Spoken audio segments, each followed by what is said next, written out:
తెలంగాణ రాష్ట్రంలో ఉన్న అన్ని అంగన్వాడీ కేంద్రాల్లో సీసీ కెమెరాలు ఏర్పాటు చేయాలని, అలాగే బయోమెట్రిక్ విధానాన్ని అమలు చేయాలని చెప్పి సీఎం రేవంత్ రెడ్డి గారు అయితే ఈ మేరకు మహిళా శిశు సంక్షేమ శాఖను ఆదేశించడం జరిగింది. రాష్ట్రంలో సొంత భవనాలు లేని అంగన్వాడీ కేంద్రాలకు సొంత భవనాలను నిర్మించాలని, అలాగే రాష్ట్రంలో అమలవుతున్న మహిళా శిశు సంక్షేమ పథకాలను 6 నెలలకు ఒకసారి వారోత్సవాలు నిర్వహించాలని చెప్పి నిర్ణయం తీసుకోవడం జరిగింది. ఈ మేరకు అంగన్వాడీ కేంద్రాల్లో బయోమెట్రిక్ వేయాల్సి వస్తే ఎవరు వేయాల్సి వస్తుంది? పిల్లలు, తల్లులు, గర్భవతులు కూడా వేయాలన్నా, అలాగే అంగన్వాడీ టీచర్లు, ఆయాలు కూడా వేయాలన్నా, ఎవరికి ఈ బయోమెట్రిక్ విధానం వర్తిస్తుంది వంటి విషయాలపై పూర్తి సమాచారాన్ని మనం ఈ వీడియో ద్వారా తెలుసుకుందాము. నమస్కారం, నా పేరు Pavan Kumar. Welcome to Pavan talks Telugu channel. Andhra Pradesh కావచ్చు, తెలంగాణ కావచ్చు, ప్రభుత్వ పథకాలకు సంబంధించి తాజా సమాచారాన్ని ఎప్పటికప్పుడు ఆధారాలతో కూడిన వీడియోలను అయితే నేను చేస్తూ ఉంటాను. దీనికి సంబంధించి ఖచ్చితమైన సమాచారం ఆధారాలతో సహా మీకు కావాలి అని అనుకుంటే కనుక ఈ పవన్ టాక్స్ తెలుగు ఛానల్ని లైక్ చేయండి, షేర్ చేయండి, సబ్స్క్రైబ్ చేయండి. సమాచారాన్ని నోటిఫికేషన్ ద్వారా అందుకుంటూ ఉండండి.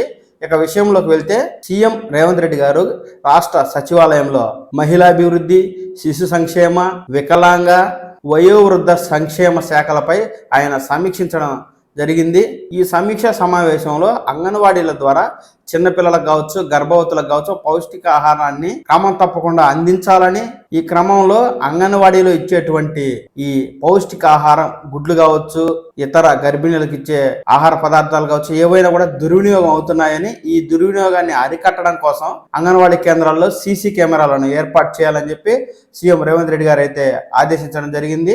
ఈ మేరకు తెలంగాణ వ్యాప్తంగా ఉన్న 35,000 అంగన్వాడీ కేంద్రాల్లో అయితే త్వరలో సీసీ కెమెరాలను ఏర్పాటు చేయనున్నారండి. అలాగే ఈ అంగన్వాడీ కేంద్రాల్లో ఎవరైతే గర్భవతులు ఉంటారు కదా, అలాంటి వారు రిజిస్ట్రేషన్ చేసుకుంటారు. వారికైతే ప్రభుత్వం పౌష్టికాహారాన్ని అందిస్తూ ఉంటుంది. అలాగే చిన్నపిల్లలు కూడా అంగన్వాడీలో చదువుతూ ఉంటారు, వారికి కూడా భోజనం వసతి ఉంటుంది, పౌష్టికాహారం అనేది ప్రభుత్వం ఇస్తూ ఉంటుంది. ఇలాంటి గర్భవతులకు, అంగన్వాడీలో చదువుతున్న విద్యార్థులకు బయోమెట్రిక్ విధానాన్ని ఏర్పాటు చేయాలని చెప్పి సీఎం రేవంత్ రెడ్డి గారు అయితే ఆదేశించడం జరిగింది. మరి గర్భవతులు అంటే వారు పెద్దవారు, వారికి బయోమెట్రిక్ అంటే వేలుముద్ర వేస్తే పడుతుంది. మరి చిన్న పిల్లలకి ఏ విధంగా బయోమెట్రిక్ వేస్తారు? ప్రస్తుతం 5 ఏళ్ల లోపు ఉన్న చిన్నపిల్లలే మాత్రమే అంగన్వాడీలో చదువుతూ ఉంటారు. అలాంటి వారికి ఆధార్ లో ఫింగర్ అయితే ఉండదు, తల్లిదండ్రుల ఫింగర్ తో ఆధార్ అయితే ఇష్యూ చేస్తారు. మరి వీరికి ఏ విధంగా బయోమెట్రిక్ విధానాన్ని అమలు చేస్తారనేది మనకు త్వరలో అయితే ప్రభుత్వం తెలియజేస్తుంది.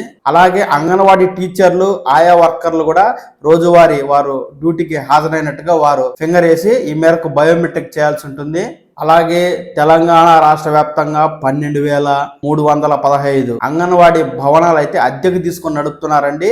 ఇలాంటి అంగన్వాడీలకు త్వరలోనే సొంత భవనాలను నిర్మించాలని చెప్పి సీఎం గారు ఆయా సంబంధిత శాఖలకు ఆదేశించడం జరిగింది. ఈ అంగన్వాడీ భవనాలకు కేంద్ర ప్రభుత్వం ఇచ్చే ఉపాధి హామీ పథకం నిధులను వాడడం ద్వారా భవనాలు నిర్మించాలని చెప్పి సీఎం గారు అయితే అధికారులకు తెలియజేయడం జరిగింది.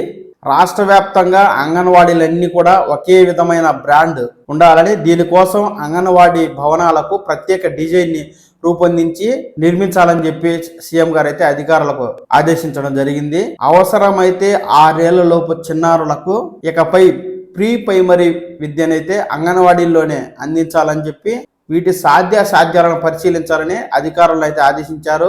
ఇక మహిళా శిశు సంక్షేమ శాఖకు సంబంధించి ఈ పథకాలు ఏవైతే అమలవుతున్నాయో వీటి గురించి ప్రజల్లోకి విస్తృతంగా తీసుకెళ్లడానికి 6 నెలలకు ఒకసారి వారోత్సవాలు నిర్వహించాలని, దివ్యాంగులకు విద్య, ఉద్యోగ అవకాశాల్లో రిజర్వేషన్లను పక్కాగా అమలు చేయాలని చెప్పి సీఎం గారు అయితే సంబంధిత అధికారులను ఆదేశించడం జరిగింది. ఇకపై తెలంగాణ రాష్ట్ర వ్యాప్తంగా 35,000 అంగన్వాడీ కేంద్రాల్లో సీసీ కెమెరాలను బిగించడం ద్వారా ఈ పౌష్టికాహారం అనేది వృధా కాకుండా చూడాలని, అలాగే గర్భవతులు, చిన్నపిల్లలు ఎవరైతే రెగ్యులర్ గా అంగన్వాడీకి వస్తుంటారో అలాంటి వారు హాజరు శాతం ఖచ్చితంగా తేలాలంటే బయోమెట్రిక్ విధానాన్ని అమలు చేయాలని, ఈ విధంగా ఎవరైతే అంగన్వాడీలో అక్రమంగా చిన్నపిల్లలు లేకపోయినా ఉన్నట్టు రిజిస్టర్లో రాస్తూ ఎక్కువగా చూపిస్తున్నారో ఇలాంటి అక్రమాలకైతే చెక్ పెట్టవచ్చని సీఎం రేవంత్ రెడ్డి గారు అయితే ఈ నిర్ణయం తీసుకోవడం జరిగింది. త్వరలోనే అన్ని అంగన్వాడీ కేంద్రాల్లో ఈ మేరకు బయోమెట్రిక్ సీసీ కెమెరాలు త్వరలో రానున్నాయి.